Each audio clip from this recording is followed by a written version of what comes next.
A warm welcome to you all from me, Noel Cronin, to another short but packed programme in which I'll be picking out some of my favourites from the many films and shows coming your way on Talking Pictures TV over the next 2 weeks.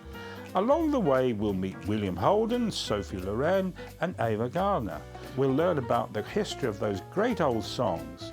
We'll travel to Cheltenham in a British noir and we'll welcome back everyone's favourite private detective. Have you ever wondered why music hall star Mary Lloyd did follow that van? Do you know which songwriter built his own piano at the age of 10? What is the story behind Ivan Novello's Keep the Home Fires Burning? All these questions and more will be answered by the wonderful Kate Garner in her new series, The Stories Behind the Songs, showing exclusively on Talking Pictures TV. As the daughter of Chaz Hodges, of Chaz and Dave, Kate grew up in a household filled with music. She's now a singer and songwriter herself with a deep knowledge and love for the old songs, which she'll share with you every week. Come and join Kate around the piano and learn about these timeless classics. There are few things we love here at Talking Pictures more than a low-budget British crime thriller. If it hasn't been seen for many years, then so much the better. A Matra Murder was made in 1949 in the tiny Kensington studios in central London and stars John Barry. Not John Barry the composer, of course, but an actor of the same name. Also in the cast are Maureen Riscoe and Ian Fleming. Not that Ian Fleming, of course, but the actor who popped up in over 100 films, including The Life and Death of Colonel Blimp. In A Matter of Murder, a young man finds himself hunted by both police and criminals and is forced to hide out in, of all places, Cheltenham. Not the kind of town you usually see in a noir thriller. Can he evade detection in a town full of artisan shops and high-end furniture retailers? You'll have to tune in to find out. Talking of detection, Frank Marker is back. This time he's on parole and living in Brighton.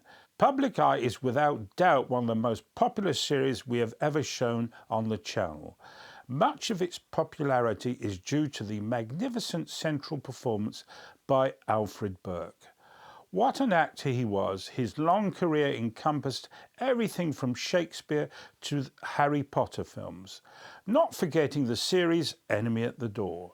But he will be forever remembered as the private eye whose life seems always set to take the wrong turn. You will look forward to the gas ring, the cup of tea and the expensive £1.50 a day expenses. Co-creator of Public Eye, Roger Marshall, went on to write the series Travelling Man, soon to make its debut on Talking Pictures TV. Lee Lawson stars as Max, a former police officer just out of prison and determined to hunt down those who framed him, whilst also searching for his missing son. Lindsay Duncan plays his girlfriend. This is a great series and you'll see that there are many parallels between Max and Frank Marker. The travelling man lives a slightly less seedy life, I would say, with a narrow boat as his home. Travelling Man hasn't been seen on television for many years, so it's definitely one to set your alarms for.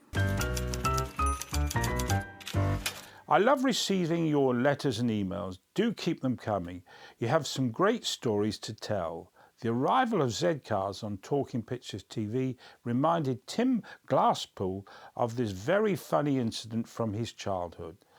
I know, when I was very young, they decided to film Zed Cars on the street right opposite our house. The first thing I remember is them putting on a fake phone box on the corner. The funniest moment, though, was when my dad looked out of the window to see the wardrobe department hanging garments all along the guttering of his absolute pride and joy, his Mark II Jaguar. The air turned blue as he stormed out and threw all the clothes onto the wet, muddy ground. It was quite funny. I'm very much enjoying watching the shows again. Thank you, Talking Pictures TV, Tim Glasspool.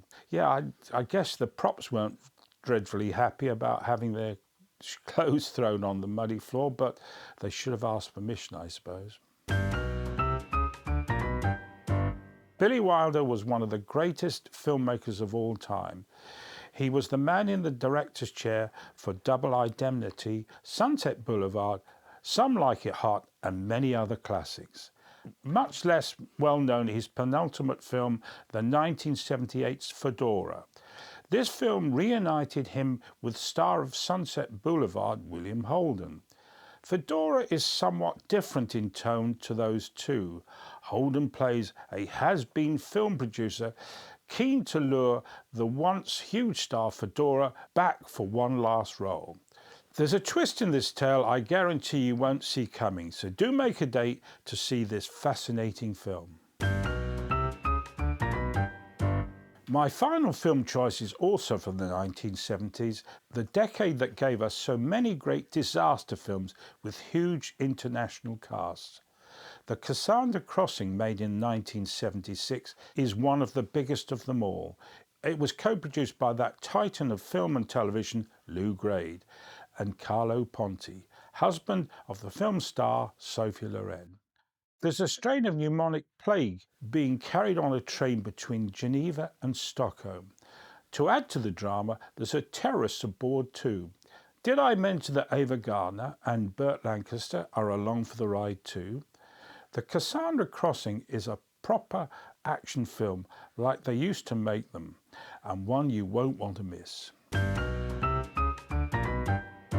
It's always a joy presenting to you the best of Talking Pictures TV. Of course, there's plenty more on the channel to keep you entertained. We broadcast 24 hours a day, 7 days a week. To see the full Talking Pictures TV schedule, don't forget to subscribe to our free weekly newsletter, which drops into your inbox every Sunday at noon.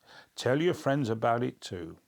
If you'd like to write to me, you can get in touch via email at noel@talkingpicturestv.co.uk.